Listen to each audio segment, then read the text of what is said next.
Assalamualaikum warahmatullahi wabarakatuh. Salam jumpa kembali untuk seluruh sahabat-sahabat YouTuber, sahabat media, serta para pemirsa dan seluruh para pendengar, para penggemar di seluruh tanah air Indonesia, di Jakarta, Jakarta Selatan dan sekitarnya maupun di luar di sana.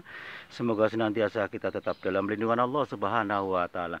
Di sini saya pribadi Bung Jeffrey selaku pemandu pembawa acara Radio RAS yang ada di channel saya mengudara kembali untuk Anda dalam acara tanya jawab seputar dunia lain edisi religi.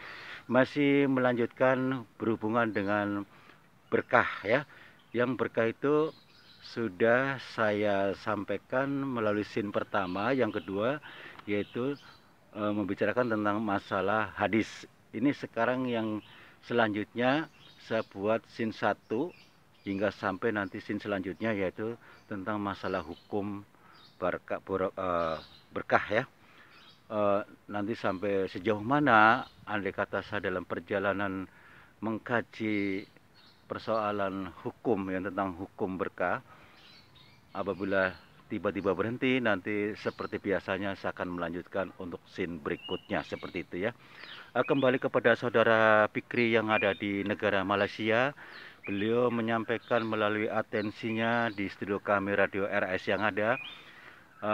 Beliau minta dijelaskan tentang adanya hukum berkah, yaitu bolehkah menurut hukum agama mendatangi sesuatu tempat, membawa barang-barang, membaca sesuatu, memakai sesuatu, berobat dengan sesuatu dengan mengharapkan limpahan barokah.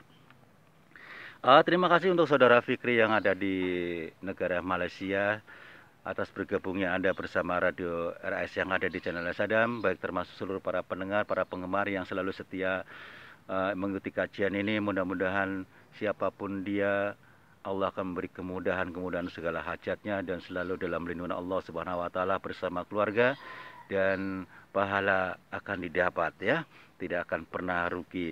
Mari kita lanjutkan tentang pertanyaan saudara Fikri yang ada di negara Malaysia. Bahwasanya untuk saudara Fikri, mudah-mudahan Anda mendengarkan langsung ya.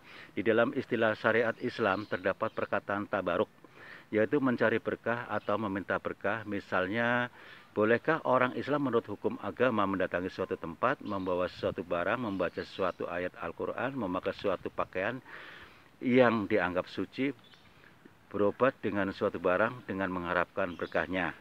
Misalnya juga kita kantongi dalam saku kitab Yasin, yaitu mushaf kecil yang ada di dalamnya surat Yasin atau surat Al-Kahfi dengan mengharapkan berkat daripadanya, yakni melimpahkan berkah, dan ada juga surat-surat lain itu. Apakah semuanya itu tidak merusak tauhid dan tidak mengurangi keimanan kita kepada Allah? Hadis-hadis yang dibawa ini dapat dijawab soal semuanya ya. Yang pertama tersebut dalam kitab hadis Bukhari dan Muslim. An Ibnu Umar sallallahu alaihi wasallam qala kana Nabi sallallahu alaihi wasallam ya ati kuba akulla sabatin masyan auraqiban fayusalli fihi raqatain. Dari Ibnu Umar radhiyallahu anhu, beliau berkata, adalah Nabi Muhammad SAW mendatangi Masjid Kuba berkendaraan atau berjalan kaki, maka Nabi sembahyang 2 rakaat di situ, yaitu HR Bukhari dan Muslim, Sahih Bukhari juz 1 halaman 147. Yang kedua, dalam surat riwayat ya, dalam satu riwayat An Ibnu Umar radhiyallahu anhu kana Nabi sallallahu alaihi wasallam ya'ti masjid Qubain kulla sabati masyan waraqiban. Makana Abdullah radhiyallahu anhu yaf'alu, adalah Nabi Muhammad SAW datang ke Masjid Kuba tiap-tiap hari Sabtu berkendaraan atau berjalan kaki, adalah Ibnu Umar mengerjakan juga hal itu. HR Bukhari Sahih Bukhari jilid 1 halaman 147. Dari dua hadis ini ternyata bahwa Nabi mendatangi atau menziarahi Masjid Kuba untuk mengambil berkah dari masjid itu, karena Masjid Kuba adalah suatu masjid yang diberkahi oleh Allah Subhanahu wa taala. Allah berfirman tentang Masjid Kuba, la masjidun ussisa ala taqwa min awali yaumin ahaqqu an taquma fi. Sesungguhnya masjid yang diberikan atas dasar takwa dari hari pertama-tama didirikan itu lebih patut engkau sembahyang di dalamnya, atau bah 108. Masjid Kuba terletak di kampung Kuba, kira-kira 6 kilometer dari kota Madinah.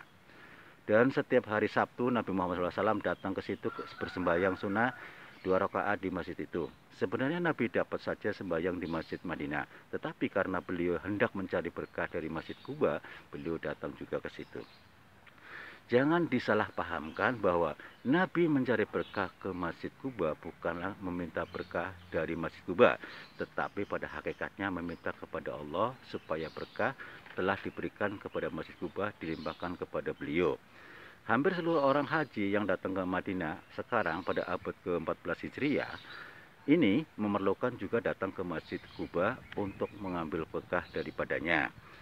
Menziarahi tempat-tempat lain dan dianggap telah diberkati oleh Allah boleh dikiaskan kepada menziarahi Masjid Kuba sebagaimana yang tersebut dalam hadis ini, yaitu sama-sama sunnah diberi pahala kalau dikerjakan ya. Bukan saja menziarahi Masjid Kuba tetapi juga menziarahi Uhud, suatu tempat di mana Nabi berperang mati-matian melawan kafir, menziarahi padang Badar di mana di situ Nabi berperang melawan kafir Quraisy habis-habisan, dan banyak lagi tempat-tempat lain adalah sunnah juga. Yang ketiga tersebut dalam kitab hadis Muslim, yang artinya dari Anas bin Malik, bahwasanya Rasulullah SAW sampai ke Mina, maka beliau melempar jumroh, kemudian beliau kembali ke tempat beliau lalu menyembelih kurban, kemudian beliau perintahkan tukang cukur supaya mencukur rambut kepala beliau, misalnya mulanya pada sebelah kanan, kemudian yang sebelah kiri, kemudian beliau membagi-bagi rambut yang sudah dicukur itu kepada orang-orang. Muslim, lihat Sarah Muslim 9 halaman 52.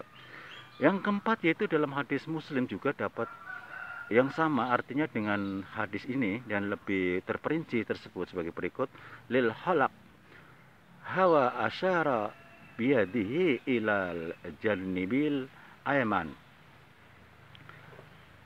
hadza faqasama sa'rahu baina man yali qala summa asyara ilal halaq wa ilal jannibil aysyari fahalaqahu wa aqtahu ummu Sulaim. Rasulullah sallallahu alaihi wasallam berkata kepada tukang cukur, "Hai," beliau tunjukkan arah kanan kepada beliau, maka beliau bagikan rambut beliau kepada orang-orang yang berada di sebelah kanannya.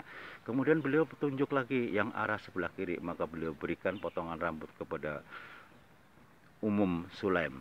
HR Sulaim juz 9 halaman 53. Dalam suatu riwayat dalam kitab Muslim juga bahwa Nabi Muhammad SAW membagi-bagian rambut tersebut. Ada yang mendapat sehelai, ada yang 2 helai rambut, dan ada pula yang diberikan kepada Abu Tolhah. Kita menginjak ke 5 ya tentang masalah kitab Bukhari. An Ibni Shirin Qala qultu li abidah indana min sya'arin nabiyyi sallallahu alaihi wasallam sabnahu min kibali annas aw min kibali ahli annas faqala la antakuna indi sya'ratun minhu ahabbu ilayya minad dunya wa ma fiha.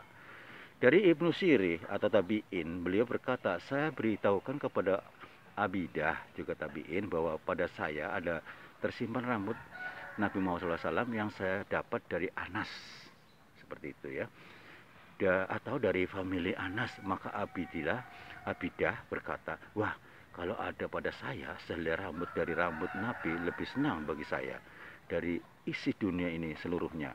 HR Bukhari, lihat Fathul Bari juz 1 halaman 284.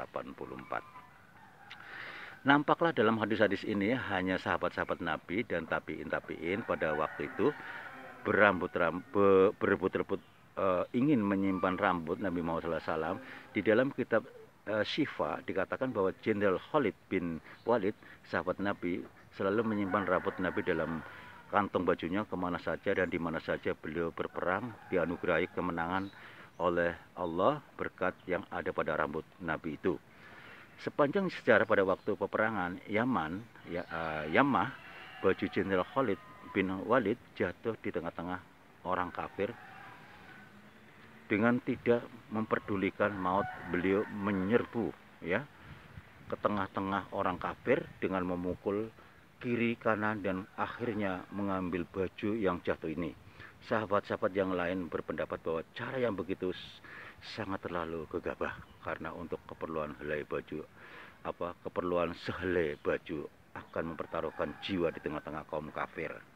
Setelah dikatakan Khalid bin Walid hal itu, beliau menjawab bahwa soalnya bukan baju yang jatuh itu, tetapi di dalam baju itu ada tersimpan rambut Rasulullah SAW yang sangat berharga sekali,